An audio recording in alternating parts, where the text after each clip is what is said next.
北部地区呢开始要飘雨了，温度也要下降了。对于中部地区来说，云层量增多，而到了4月6号的晚上到4月7号的时候呢，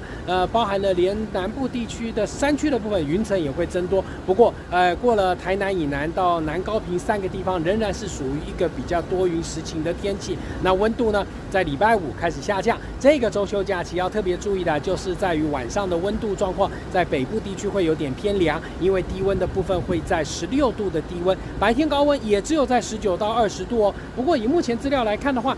在6日2天来说是一个晴朗的天气，因为干燥的偏东北风进来。那接着到了下周1以后开始气温上升，还是要提醒大家日夜温差明显，早晚穿着要注意。还有一个往北走的天气形态来说呢，相对的在这个明天下午以后开始要有点改变了。所以呢，如果你碰到有局部性的阵雨的时候，雨区行车要注意安全。清明节啊，清明时节雨纷纷，